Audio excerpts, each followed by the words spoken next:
नमस्कार सभी सम्मानित केंद्रीय कर्मचारी, राज्य कर्मचारी और पेंशन भोगियों के आपके अपने भरोसेमंद YouTube channel government employees times के फ्रेश वीडियो में एक बार फिर से हार्दिक स्वागत है। देश भर के 68 लाख से अधिक पेंशन भोगियों की 6 मांगों पर लगी मोहर। 8वें वेतन आयोग का गठन होगा, कर्मचारियों में खुशी की लहर। साथ ही बात करेंगे 25 सितंबर को होने वाली केंद्रीय कैबिनेट की बैठक में इन बड़े मुद्दों का हल निकलेगा। 53% डीए कार्मिक एवं प्रशिक्षण विभाग यानी डीओपीटी और वित्त मंत्रालय से केंद्रीय कर्मचारियों को मिली बड़ी खुशखबरी। यदि जानकारी पसंद आई तो वीडियो को लाइक कीजिएगा। चैनल पे पहली बार आई हैं तो प्लीज चैनल को सब्सक्राइब कीजिएगा, क्योंकि आपसे जुड़े तमाम तरह के महत्वपूर्ण आदेश, वीडियो और इन्फॉर्मेशन हम यहाँ पर लाते रहते हैं। दोस्तों, वीडियो को लाइक करना बिल्कुल ना भूलें। लाइक करने का कोई पैसा नहीं लगता, आप लाइक करते हैं तो हमें मोटिवेशन मिलता है और आपके लिए महत्वपूर्ण इन्फॉर्मेशन खोज कर लाते हैं। तो पहली बड़ी खबर की बात कर ले तो 25 सितंबर को होने वाली केंद्रीय कैबिनेट की बैठक में केंद्रीय कर्मचारियों और पेंशनर्स की कई मांगों पर मोहर लगने की संभावना है। केंद्र सरकार द्वारा साल में 2 बार केंद्रीय कर्मचारियों और पेंशन भोगियों के महंगाई भत्ते और महंगाई की दरों में संशोधन किया जाता है। इस बार भी 25 सितंबर को केंद्रीय कैबिनेट की बैठक होने वाली है, जिसमें डीए और डीआर को लेकर बड़ा ऐलान होने की उम्मीद है। यह बढ़ोतरी जुलाई 2024 के लिए की जाएगी। इसमें डीए और डीआर में संभावित 3% बढ़ोतरी हो जाएगी। फिलहाल कर्मचारियों का डीए और डीआर 50% है। 3% बढ़ोतरी के बाद कुल डीए और डीआर बढ़कर 53% हो जाएगा। लंबे समय से केंद्रीय कर्मचारी और पेंशन भोगी अपने महंगाई भत्ते और महंगा रात में बढ़ोतरी का इंतजार कर रहे थे। ये इंतजार उनका जल्द पूरा होने वाला है। फिलहाल all India consumer price index के आंकड़ों से पर नज़र डालें तो यह 141.5 अंक पर पहुंच गया है। इसके अनुसार डीए का स्कोर मीटर 53.36% पर पहुंच गया है। चूंकि केंद्र सरकार कभी भी महंगाई भत्ते में दशमलव को काउंट नहीं करती है, ऐसे में केंद्रीय कर्मचारियों और पेंशनर्स के महंगाई भत्ते और महंगा रात में 3% की बढ़ोतरी होगी।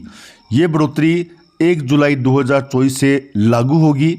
जुलाई, अगस्त और सितंबर महीनों का बकाया डीए एरियर कर्मचारियों और पेंशनर्स के खाते में क्रेडिट किया जाएगा। वहीं अगली बड़ी खबर की बात कर ले तो देश भर के 68 लाख से अधिक पेंशन भोगियों की पेंशन बढ़ोतरी पर भी 25 सितंबर को होने वाली केंद्रीय कैबिनेट की बैठक में मोहर लगने की संभावना है। जी हाँ, बात कर रहे हैं पेंशनर्स की पेंशन बढ़ोतरी की। जैसा कि आप सभी जानते हैं, हर 5 साल में 5% पेंशन बढ़ोतरी की केंद्रीय कर्मचारी सरकार से कई बार डिमांड कर चुके हैं। संसदीय स्थायी समिति भी सिफारिश कर चुकी है, लेकिन मामला सरकार के पास अटका हुआ है। संभावना है कि 25 सितंबर को होने वाली केंद्रीय कैबिनेट की बैठक में देश भर के लाखों केंद्रीय कर्मचारियों और पेंशनर्स के 5% पेंशन बढ़ोतरी पर मोहर लग सकती है। यदि ऐसा होता है तो हर 5 साल में 5% पेंशन बढ़ोतरी होगी और ऐसे पेंशन भोगी जिनकी आयु 100 वर्ष हो गई है, उनकी पेंशन डबल हो जाएगी।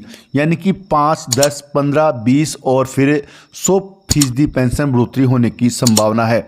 वहीं अगली बड़ी खबर की बात कर लें तो पेंशन भोगियों को अब लंबित मामलों के लिए सालों साल कोर्ट के चक्कर नहीं लगाने पड़ेंगे। पंजाब और हरियाणा हाईकोर्ट ने आदेश दिया है कि अब सेवानिवृत्ति और पेंशन से संबंधित मामलों की सुनवाई रोज होगी और इनका निपटारा भी रोज किया जाएगा। यह आदेश हाईकोर्ट के जस्टिस गुरप्रीत सिंह ने जारी किया गया। वहीं अगली बड़ी खबर भी देश भर के लाखों पेंशनर्स के लिए है। केंद्र सरकार स्वास्थ्य योजना के लाभार्थी के लिए एक महत्वपूर्ण अपडेट है। ABHA बनाने की समय सीमा बढ़ा दी गई है।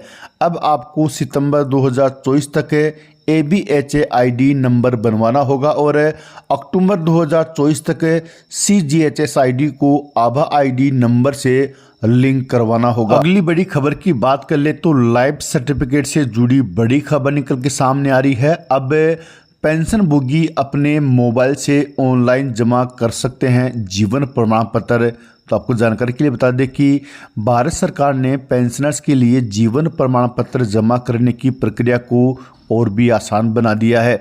यह योजना 10 नवंबर 2014 को प्रधानमंत्री नरेंद्र मोदी द्वारा शुरू की गई थी। इसके तहत रिटायर्ड कर्मचारियों को हर साल जीवन प्रमाण पत्र जमा कराना जरूरी होता है, जिसके बाद ही पेंशनर्स को अपनी पेंशन लगातार उसे खाते में क्रेडिट होती रहती है। तो इसको लेकर बड़ी खबर निकल के सामने आ रही है। अब पेंशनर्स अपना जीवन प्रमाण पत्र घर बैठे ही मोबाइल से भी अपडेट कर सकते हैं। वहीं इसकी डेट को लेकर भी बड़ी अपडेट निकल के सामने आई है। जिन पेंशनभोगियों की आयु 80 वर्ष या 80 वर्ष से अधिक है, वे पेंशनभोगी 1 अक्टूबर 2024 से अपना जीवन प्रमाण पत्र जमा करा सकते हैं। बाकी 80 वर्ष से कम उम्र के पेंशनर्स अपना जीवन प्रमाण पत्र 1 नवंबर 2024 से लेकर 30 नवंबर 2024 के बीच जमा करा सकते हैं। सीनियर सिटीजन को 1 महीने की राहत दी गई है।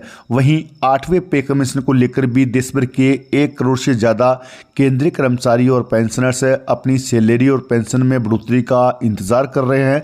तो आपको जानकारी के लिए बता दें कि 25 सितंबर को होने वाली केंद्रीय कैबिनेट की बैठक में 8वें पे कमीशन को लेकर केंद्र सरकार की तरफ से बड़ा संकेत दिया जा सकता है। यदि केंद्र सरकार के द्वारा 8वां पे कमीशन गठन किया जाता है तो सरकारी कर्मचारियों और पेंशनर्स की सैलरी और पेंशन में ज़बरदस्त बढ़ोतरी देखने को मिलेगी। संभावना ये जताई जा रही है कि न्यूनतम वेतन 18,000 रुपये से बढ़कर 34,560 रुपये और न्यूनतम पेंशन 9,000 रुपये से बढ़कर 17,300 रुपये हो सकती है। आपको जानकारी के लिए बता दें कि केंद्र सरकार के द्वारा 8वें सीपीसी का गठन किए जाने के बाद इसकी सिफारिशें केंद्र सरकार को सौंपी जाएगी और फिर केंद्र सरकार के द्वारा 8वां पे कमीशन लागू किया जाएगा। 8वां पे कमीशन 1 जनवरी 2026 से लागू होना है। ऐसे में अभी काफ़ी समय है। अगर सरकार सही समय पर वेतन आयोग का गठन करती है तो लाखों कर्मचारियों और पेंशनर्स को सही समय पर वेतन आयोग का लाभ मिलने की संभावना है। वहीं अगली बड़ी खबर की बात कर ले तो देश भर के 52 लाख से ज़्यादा केंद्रीय कर्मचारी सहित राज्य कर्मचारी लंबे समय से पुरानी पेंशन बहाली को लेकर आंदोलन कर रहे थे और उस आंदोलन का नतीजा ये रहा कि केंद्र सरकार के द्वारा एनपीएस की समीक्षा करने के लिए कमेटी का गठन किया गया, लेकिन कमेटी ने जल्दबाजी में अपनी रिपोर्ट सरकार को सौंपी है और उसमें यूपीएस यानी यूनिफाइड पेंशन स्कीम को केंद्र सरकार के द्वारा लागू किया गया है। लेकिन आपको जानकारी के लिए बता दें कि इस पेंशन स्कीम में एनपीएस से भी ज़्यादा खामियां नजर आने लगी है, जिससे कर्मचारी आशंकित हैं। केंद्रीय कर्मचारी संगठन की मांग है कि उन्हें पुरानी पेंशन से कम कुछ भी मंजूर नहीं है।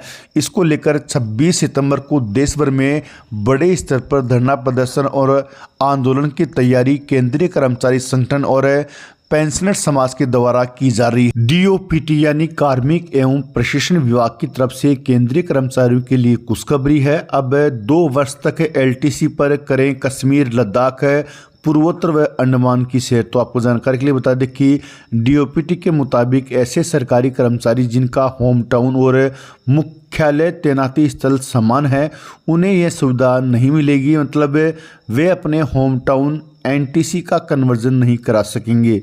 वे सरकारी कर्मचारी जिनका होम टाउन पूर्वोत्तर, लद्दाख, जम्मू कश्मीर और अंडमान निकोबार में है, उन्हें होम टाउन एनटीसी के कन्वर्जन की सुविधा